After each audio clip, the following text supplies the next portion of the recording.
Welcome back. Well, we all know Hawaii is at the crossroads of the Pacific, culturally, strategically, and when it comes to travel and trade. And the East-West Center brings countries and people together. And now the center is getting a new history-making leader, former Major General, the first woman and first Native Hawaiian to lead the center since 1960, Suzy Vares-Lum, getting ready to start her new role. And so to kick things off, she's joining us live now on Good Morning Hawaii. First of all, congratulations, Suzy. Thank you so much, Tom. Mahalo nui.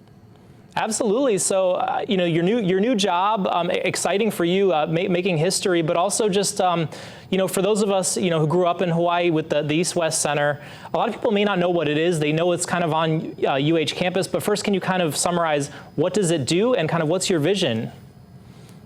Well, first of all, thank you, Tom, for the opportunity. I am really honored and humbled by this opportunity to really serve in this capacity. And I'm grateful, I've got to say, first to the Board of Governors led by Dr. Jim Kapai Ali'i Scott and the leaders who come from a variety of backgrounds. I also went to the University of Hawaii, so I would pass by the East-West Center, and that's a great question. The East-West Center really was built in 1960, developed by leaders who saw that it was very important that we bring the Asia Pacific and the United States together to develop understanding. So, there's a lot of great things that have happened there and will continue to happen. And my vision is to continue to promote that understanding, to make Hawaii that centerpiece that bridges, as you said, the East and West.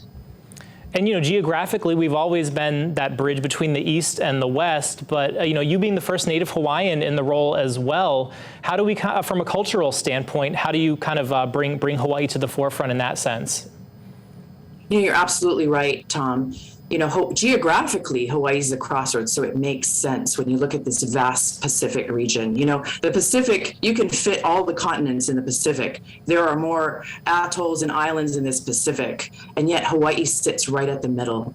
So not just, where it sits, but the people, the Native Hawaiian people, its legacy, the histories that we share across the Pacific. There's so many opportunities. And, I come from the lens of a background of mixed race, Native Hawaiian, Chinese, Tahitian, Portuguese, English, Japanese, which is not uncommon here in Hawaii. We have learned how to build bridges, and I believe that symbolically we can do that in this neutral space to talk about very challenging issues that face all of us in this region.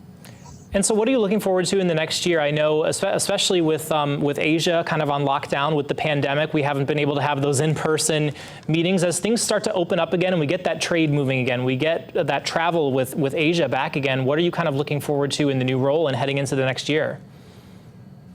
I'm looking forward to actually getting together in person, because there is such a, the East-West Center has done a great job to use the technology to ensure that people continue to meet. For example, the Pacific Islands Conference of Leaders that occurred virtually this past year, but I hope that we can do that in person this coming year in 2022 to talk about those issues of climate change, this pandemic, how really when we look at the commonality of the isolated communities with finite medical capacity and how we deal with this and other challenges and how it's in fact impacted our economy. How can we diversify our economies? How can we look at all the issues of healthcare, education, climate change? There's so much to talk about, and I'm really excited to get back together so we can look at innovative ways, bring in the youth throughout the region to talk about solutions, because there are many out there.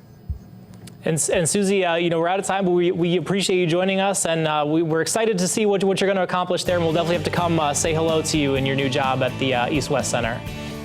Please do. Mahalo nui. Absolutely, and we'll have a full link to that interview online at KITV.com after the show. Meanwhile, we're off for a break. Your time now 7:28. You're watching Good Morning Hawaii. We'll be right back.